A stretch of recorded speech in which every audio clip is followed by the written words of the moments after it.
Hello and welcome to Qsports. I'm Umutu Gajaga. Thank you very much for joining us. Coming up tonight, we're talking about the Gambia Football Federation upcoming presidential election, or if you like, the elective Congress, which is due in late August.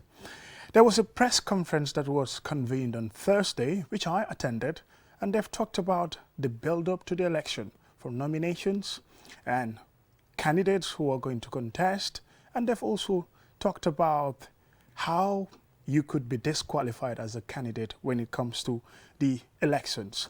All those nitty-gritties were said at the press conference, and I happened to ask them a question, very important question, on the conduct of the election, especially somebody who is almost like a referee. At the same time, he is also a player if you look at the details of the electoral body that is being set up by the Gambia Football Federation. Well, although they said this is done at an annual general meeting and it's also in line with CAF and FIFA statutes, but we will look at it in detail. Also, we'll be talking about a US-based Gambian sprinter, that is Wuri Jabal. In the United States of America, she recently returned back to the US from a training camp in Jamaica that is preparing for the Commonwealth Games in Birmingham. She is so excited to represent the Gambia for the first time, and that would be her first major international competition. That's the Birmingham Commonwealth Games later this month in Birmingham, United Kingdom. We'll also be looking at the Gambia Football Federation GFF First Division League table. Hawks are on top of the table on 51 points after 25 matches, and we will also be looking at Real de Banjul, who are second, Brikama United third, but Brikama United played a game less. So we will also be looking at the GFF First Division League table. All that on tonight's Qsports.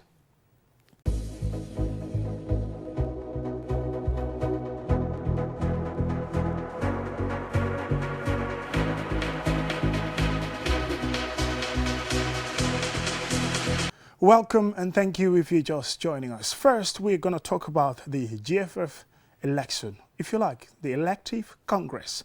It's going to be in August, but in this July, that's where the nominations will be opened. It would be announced, and aspiring candidates will take their nomination forms, fill them, and they will also look at things concerning eligibility. And at the press conference, they've talked about the nitty-gritties of this election, who is qualified, and on what basis a candidate could be disqualified to contest for the GFF presidency. But not only the president is going to be elected, of course, other executive positions like, let's say, the first vice president, the second vice president, the third vice president, and secretary general, for the most part, is being appointed by, well, of course, the administration. Oh, the only two candidates that we know so far who are aspiring, I would say, Lamin Kaba Bajo, as far as we are concerned, he is going to seek re-election for the second term. That is, re-election for the second time, because he's been in office and re-elected. He is going to seek re-election. And another candidate who is on the offing, who has publicly came out, that is Sadibu Kamaso. And his issue with the electoral body also is something that they've talked about at this press conference. Lamin Jasseh, the Secretary General of the Gambia Football Federation, he is also at the same time the Secretary to the Electoral Committee of this GFF elective election. That is the election that is going to see the President of the Gambia Football Federation in late August. But at that press conference, all the details, let's get to hear the details from this. We want to inform the press and by extension the general public that the GFF Electoral Committee is not part of the GFF standing committee, but one elected by the General Assembly in the AGM, in the past AGM, to carry out specific duties such as to organize and supervise elections and then election process and to take decisions in relation to the elections within the GFF. Those are some of the mandates that we set to carry on.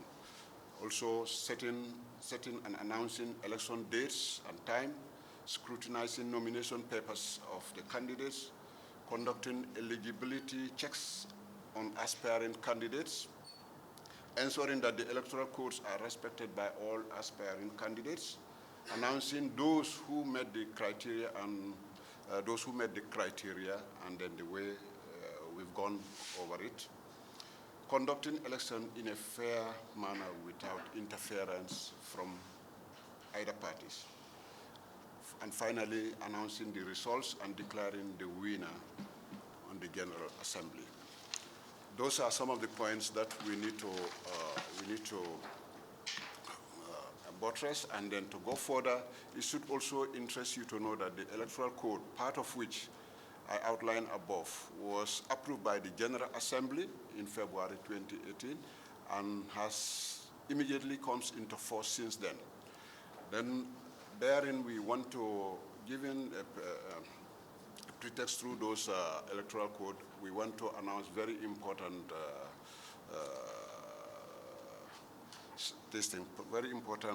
points here, and that is to say we wish to inform you that the dates and the dates for the opening of the nomination and the closing of the nomination and the election date has already been set. That is to say, one, opening of the nomination is Thursday, 21st July 2022 at 9 a.m. and such nomination papers can be collected every day from the General Secretary during working hours. Nomination will be opened on Thursday, 21st July 2022 at 9 a.m. and such nomination papers can be collected from the General Secretary every working days throughout. The closing of the nomination is set for Thursday, 28 July 2022 at 4 p.m. prompt, with such nomination papers to be submitted accordingly to the General Secretary of GFF.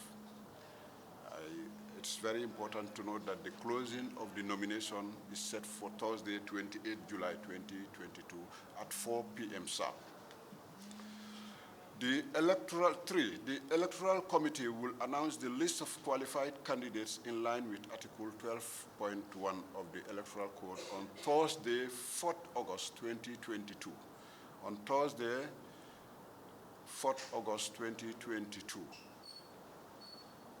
This gives the candidates time, and this will give the candidates time should they wish to appeal the decision of the Electoral Committee. The final list of qualified candidates will be published on Saturday, 13 August 2022. The final list of qualified candidates will be published on Saturday, 13 August 2022. 5. The election date is set for Saturday, 27 August 2022, commencing 10 a.m. prompt. The venue for the election will be decided later and the public will be informed accordingly. I repeat, the election date is set for Saturday, 27 August 2022, commencing 10 p.m. prompt. The venue for the election will be decided later and the public will be informed accordingly. Election process. For the election process, the following guidelines need to be observed by aspiring candidates. 1, nomination papers can be collected daily from the General Secretary as said during working hours. 2, if a candidate collects a nomination paper or nomination papers, he or she will be issued a receipt to that effect. He or she will be given a receipt, will be issued a receipt to that effect. If the candidate submit nomination or return the nomination papers, he or she again will be issued another receipt confirming as such. 4, each candidate must sign a declaration form to abide by the Electoral Code and the provisions relating to the election. 5, after the nomination of candidates, the Electoral Committee will publish the final list of qualified candidates 14 days before the election. 14 days before the election. 6, those who want to contest for the election are advised to acquaint themselves with the following instruments, noting that the decision of the Electoral Committee is final, except it goes through the appealed board of the GFF. That is one. The instruments concerned is the GFF constitution. They should acquaint themselves with that. The GFF electoral codes and the FIFA codes of ethics. These three instruments are very important for aspiring candidates to request for these documents. They are available and they can be issued so that they can attune themselves to the realities set by these instruments to avoid problems and mistakes. One needs to know exactly what you're going for, and the Constitution is there, the GFF electoral codes are there, the FIFA codes of ethics are there. So these three instruments are needed, and all aspiring candidates can request for it, and they will get it. They will get the soft copy for it. 7, all candidates will be subjected to undergo identification and eligibility checks by submitting a copy of their current valid passport to the Electoral Committee and to provide such detail as prescribed on Annex 1.2 of the Electoral Code. 8, every candidate will complete an eligibility questionnaire for which the candidate will be obliged to comply with a screening and a self-disclosure process as prescribed on Annex 1.3 to 7 of the Electoral Code. Restrictions and points to note. Voting by proxy will not be allowed. Only delegates present will be entitled to vote. Elections will be conducted by secret ballot. Delegates must belong to the members that they represent and must have the authority of the body of that member to attend the General Assembly on his behalf. Members of the Executive Committee and the General Secretary can take part in the General Assembly without voting rights. We all know about that. They cannot be appointed as delegates to an association, to any of the association. All members shall be elected to serve in the office for a term of 4 years and shall be eligible for re-election only once. Those are only points to address, but going through the instruments I already mentioned would clearly spell out, would clearly show exactly what should be done, and then the rules and regulations guiding those things. Now, receipt of a protest letter. We want to equally inform you that we have received on the 27th June 2022 a letter of complaint from one Mr. Sadibu Kamaso, an aspiring presidential candidate, asking for the General Secretary of GFF, Mr. Lamin Jassy, to recuse or excuse himself from the Electoral Committee in the interest of fair play because he was alleged to have been involved in a political campaign in favor of the incumbent. Whilst we noted his concern and had replied his letter accordingly, we want to assure the general public that, God willing, the Electoral Committee will conduct the election with all fairness and without any undue influence or interference from either party. It should be noted that it is in our best interest to protect our integrity moving forward.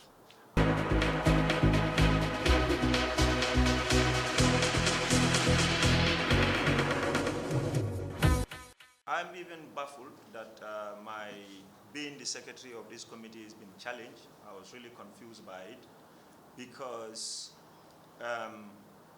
when the act came into force, that was in 2018, as you rightly said, it was very clear that the general secretary and the secretariat, the general secretary served as the secretary to the committee, and the secretariat is not just the general secretary. In fact, if I'm not here, I can even identify people to come and support these people. The Electoral Committee doesn't have an office. The Electoral Committee is a judicial arm body of the Gambia Football Federation, just like the Appeals Committee. I'm a member of the Appeals Committee. I'm a secretary to the Appeals Committee, but I'm not a member. I don't vote in the appeals decision. I'm a secretary to the Legal Committee. I don't vote. I'm a secretary to the Disciplinary Committee. In fact, for your information, I'm secretary to all committees as per GFF Constitution. The General Secretary, I am secretary to the AGM, the supreme body of Gambia Football Federation. I'm the secretary. I'm secretary to the Executive Committee. I don't vote in the Executive Committee. I don't contribute in their decisions. The role I am serving in those committees is the same role that I'm serving here, consultation.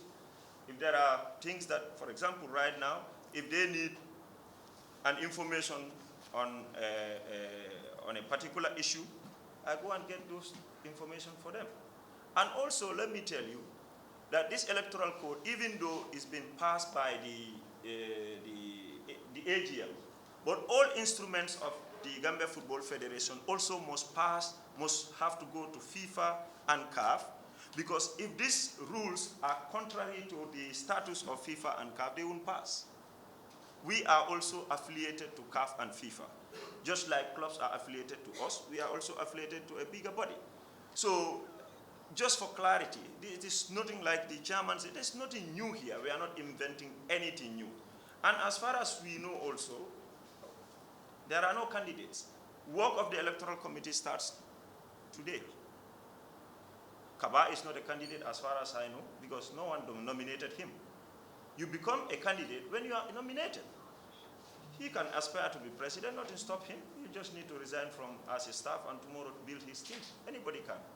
So this question of, or this issue of Mr. Jassy would be, to be specific to the letter, because this attacking my personality and my integrity, that I would kind of have undue influence on these people, to influence them to make decisions that will be unfair to a particular person. I think it's an insult to them and an insult to me too, and in the institution. Because I can assure you, these people sitting here, are not any pushovers. We worked before, and they did their work in accordance to the letter.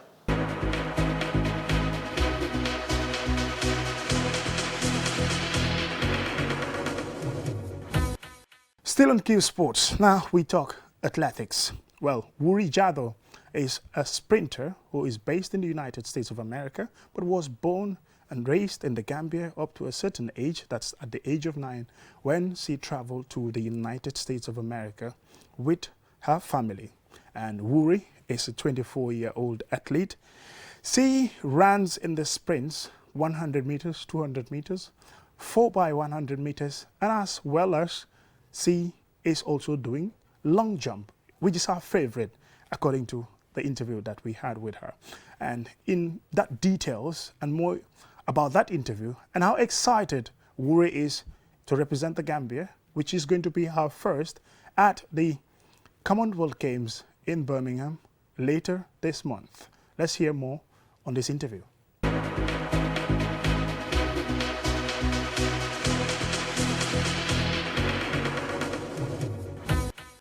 All right, it's a pleasure to have Wuri on the line from the United States of America. She's going to compete for the Gambia at the Commonwealth Games, Birmingham 2022. Tell us about your excitement for representing the country that you call home for the first time. I'm very excited. This has been a long time coming. I remember like yesterday, just being a little girl, just dreaming of, ever since I discovered that my talent in running, I was like, well, I want to give back because there have been so many opportunities granted for me. And so if anything, I'd want to inspire young girls back in Gambia to know that there's more to them, and so this is just an exciting thing. I'm so excited. I just cannot wait to meet the rest of the team, the coaches, and just be able to wear that red that uniform, that color representing my homeland.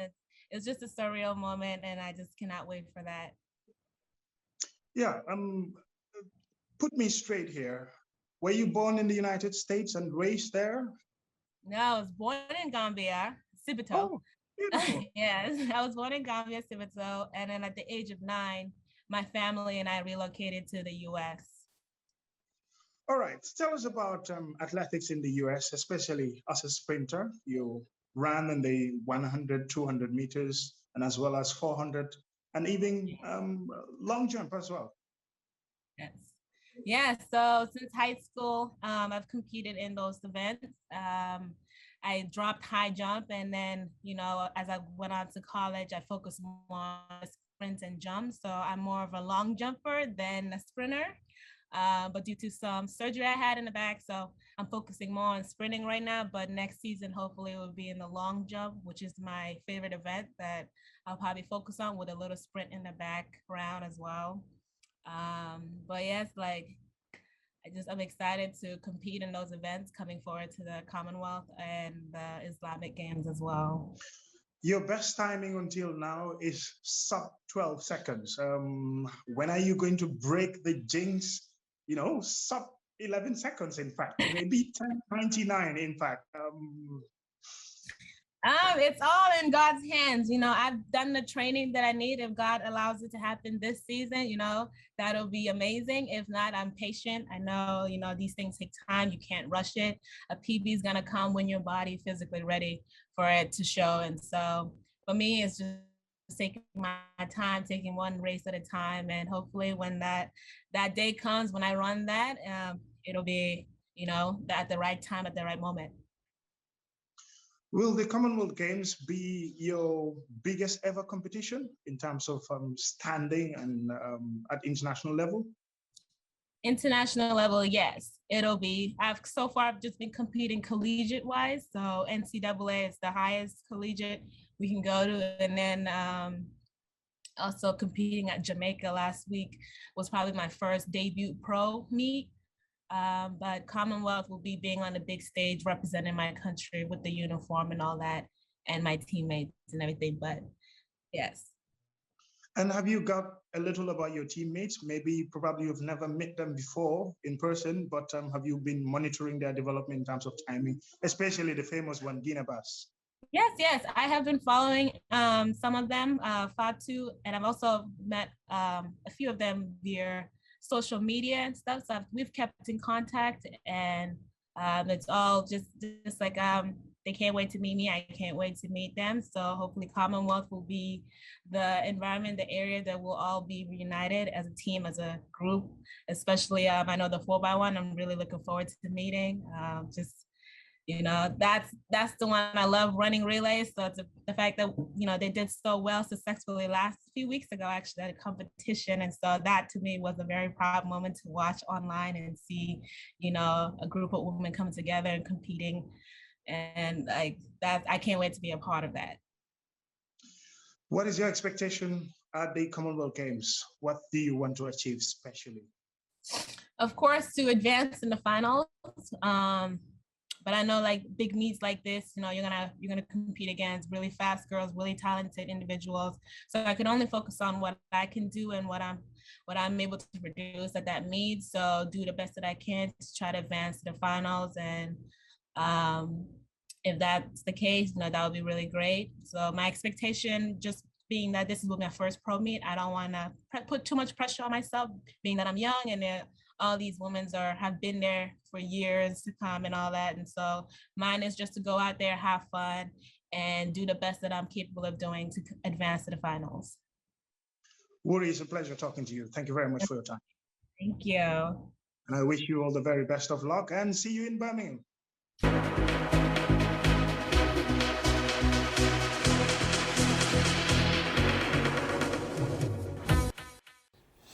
And now, finally on Qsports, we'll look at the GFF First Division League table. It looks very interesting. Ace Hawks that are on pole position on 51 points after 25 matches. And Real de Banjul second on 45 points after 25 matches. Brikama United third, 24 matches and 38 points. Steve Biko in that order in fourth position with 36 points. And at the bottom of the table, it looks quite very much interesting. You have, we have to take this again, Samga, who were relegated and regained promotion to the first division at the bottom of the table on 24 points after 24 matches. And Gambia Ports Authority, one of the strongest teams in the GFF First Division League over the past few years, now also languish second from bottom on 25 points after 25 matches. Also Elite United, which has 26 points after 25 matches. So in that order, the Gambia Football Federation First Division League is looking quite very interesting on the table, and we'll bring you more updates about it. But that's it for Q Sports tonight. Thank you very much for watching. Join us next week for more sports. Bye for now.